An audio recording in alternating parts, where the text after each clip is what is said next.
It's a community that grows larger with each passing day, and for good reason. Dedicated on finding and discussing the hunt for media gone from the earth.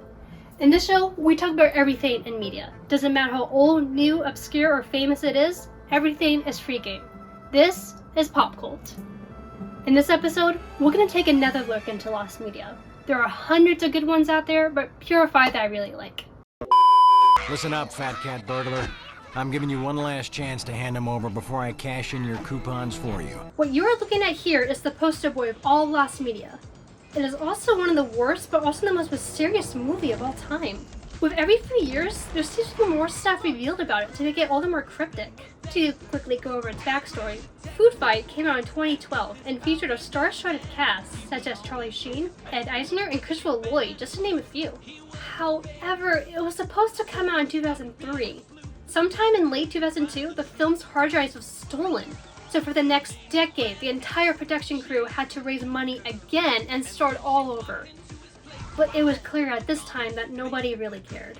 The only footage we have of the original cut is of the original 2002 trailer, where we see how much better it looks, trying to do a Looney Tunes inspired Squatch and Stretch look. But it was shared not too long ago that there was supposed to be a video game tie-in. The only evidence we have of its physical existence is of it being showcased at an interactive booth at E3 2006.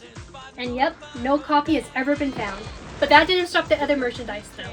It's rare, but out in the wild, you can find some plushies and books of the, I'm assuming, planned 2003 film. And yes, even to this day, none of the hard drives have been found. And to make it all the more weird, none of the actors that came forward and shared their experiences with Food Fight.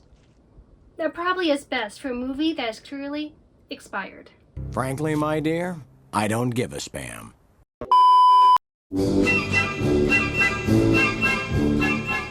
Now, it's time to talk about not only a great movie, but a mad movie. Stanley Kramer's It's a Mad, Mad, Mad, Mad World. A movie that is long as its title, as well as having a pretty wild production history. The original cut of the movie was over 4 hours long, so for theaters it had to be cut down to over 2.5 hours. The scenes that were cut were found thanks to the 1991 Reconstruction Laserdiscs and the 2014 Criterion DVD release. There is sort of a problem though. Because a lot of these scenes were found in very bad condition, only the audio was salvaged and not visuals. Just a few screenshots at best. What do you think you're doing? I've got to take your car. You can't take my car. It's my mother. My husband! It's my mother. And in a movie that's already jammed with cameos, many of these scenes include even more celebrity showcases, just as one with Buster Keaton. But in one of the scenes that is completely lost is the extended sequence of Don Knotts' cameo. The only evidence of existence is in the screenshot report to the film. For a movie that's all about celebrating the craziness of the world, it's only fitting its production is just as crazy as well. But the fact that I and others would never see the true cut in the movie makes me as mad as Dick Shawn. You're kidding me? Boy, are you bugging me, man? I'm gonna nail. Ooh, I'm getting bugged now. Whoa, man. After its great success with American Tail and The Land Before Time, Ambulation Entertainment decided to make their own animation subsidiary, Ambulation, which gave us such box office darlings as Five Goes West and We're Back, a dinosaur story. But while those movies were being made, a more traumatic project was in development. Meow. An animated adaptation of Cats was apparently quite the passion project between Steven Spielberg and Andrew Lloyd Webber. Except this movie was going to take some creative liberties from the musical, such as it being take place in World War II London for reasons. The project only got as far in concept art, and it is beautiful. They were trying to go for a German expression look here, and it fits so nicely. This movie had a lot of potential. So what happened? Balto. Balto was such a box office failure that it ended up being the last life of Ambulation. In 1997, it went defunct along with its Cats project, and any chance of us having a good adaptation of the play. Because as soon as that happened, the rights had to go over to Universal, and we all know what they did with it. Because of this, we may never have a good adaptation of Cats. But who knows, maybe after another 30 years, it will have a new life.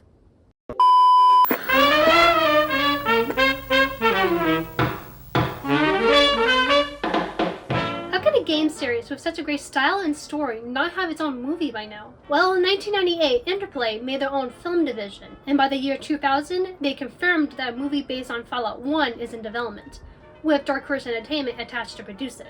And to make the film treatment was to be Brent V. Freeman, who was a writer for Food Fight.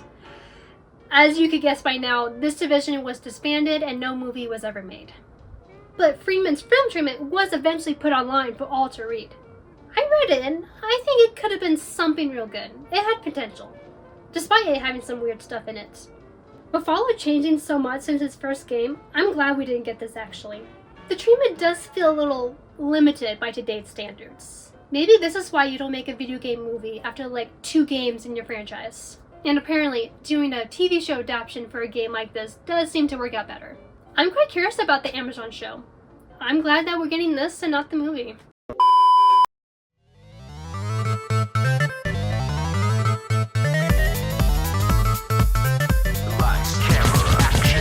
Finally, after so many years, I could get this one off my chest. I'm getting ahead of myself though. This story does deserve its own documentary, so I'm going to try to sum it up. Archie published Sonic the Hedgehog based on the game franchise from 1992 to 2016, and it was pretty awesome. It ended up being quite the favorite among people. Even to this day, it has a dedicated fan base, me included. I have such great memories with this series.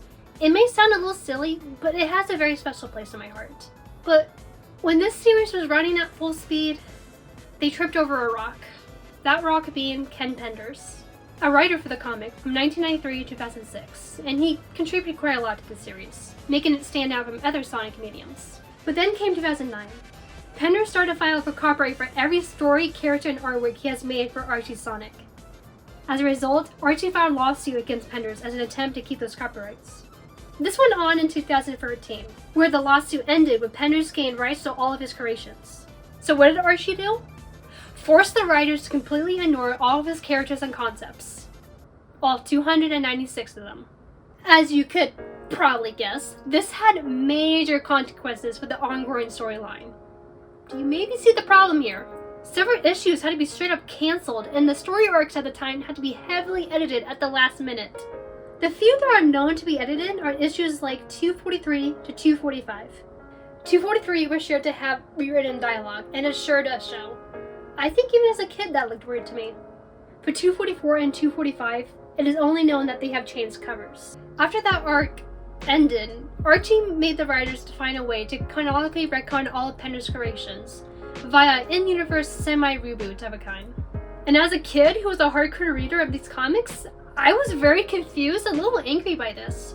I knew nothing about this lawsuit, so I was wondering why they were dropping this big storyline they were hinting at and not showing certain characters. I never found out until a few years later, and it didn't make me feel any better. Especially since it ended up being for nothing, because Archie Sonic was cancelled not too long after that, moving to IDW with a new continuity. So Kenme and others never got a proper conclusion to a way past school comic. Do you maybe see why I was so excited to have an outlet to talk about this? And to make it even worse, due to the lawsuit, it is very likely that any other original story material will never see the light of day. This is something no one would get closer with. It sucks, but it has been years. Archie Sonic may have ended way too soon, but I have plenty of good memories with it. I think maybe that's enough. Thank you so much for watching. Lost Media is a lot of fun to talk about. It's kind of like a treasure hunt. There's a great thrill in the search. And tell me, which one of these did you like the most? What's your favorite piece of Lost Media? And until we meet again, make sure you subscribe and stay gold.